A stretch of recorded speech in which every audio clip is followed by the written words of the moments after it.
Paroroon ako at pagagalingin ko siya. Maligayang araw ng Lunes, kapanalig. Kapistahan po ngayon ni Santa Bibiana. Ito po si Sister Rose Agtarap ng Daughters of St. Paul para sa mabuting balita. Pagnilayan na po natin ang Ebanghelyo ngayon.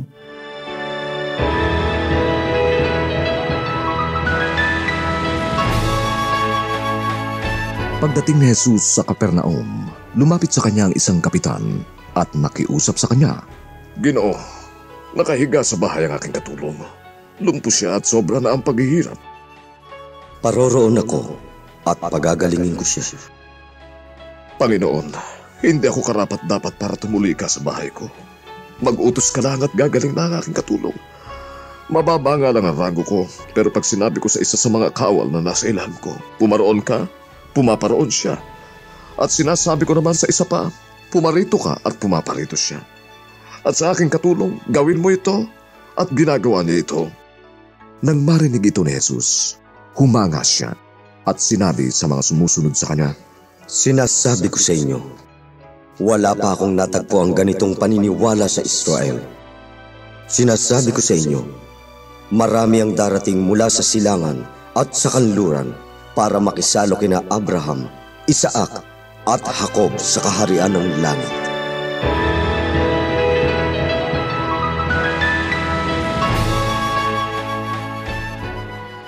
Minsan nasabi ko sa isang kaibigan ang problema ko. Nabigla ako nang sabihin niyang, halika, gawa natin ang paraan. Maaayos natin yan. Sinabi ko lang naman ang hinaing ko pero hindi naman ako humihingi ng tulong. Ang sarap ng merong ganong kaibigan, di ba?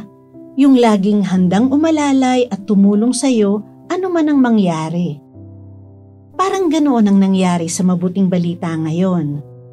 Nagsabi kay Jesus ang kapitan na nalumpo ang kanyang katulong at labis itong nahihirapan.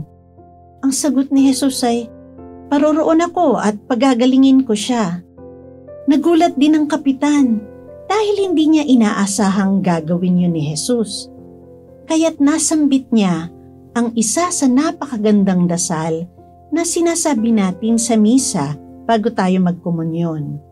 Panginoon, hindi ako karapat-dapat na magpatuloy sa iyo, ngunit sa isang salita mo lamang ay gagaling na ako.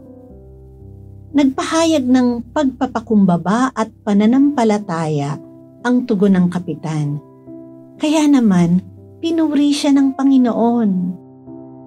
Ikaw, kapanalig, may gusto ka bang ilapit sa Panginoong Jesus? Huwag ka nang mag-atubili, kundi magbalik loob, umasa at manalig. Hinihintay ka niya, lalo na ngayong panahon ng Adbyento.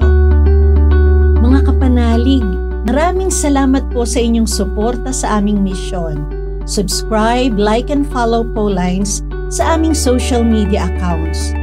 Patuloy po kaming humihingi ng inyong love offering at donasyon upang maipagpatuloy namin ang programang ito at ang iba pang mga proyekto sa pagpapalaganap ng mabuting balita.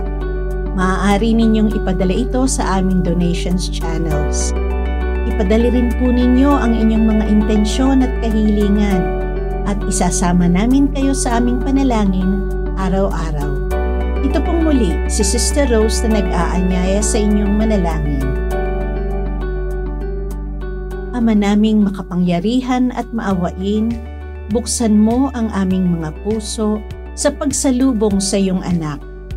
Alisin mo ang mga bagay na humahadlang sa amin sa pagtanggap kay Kristo ng may kagalakan upang makapiling siya kasama ng Espiritu Santo magpakailanman. Amen.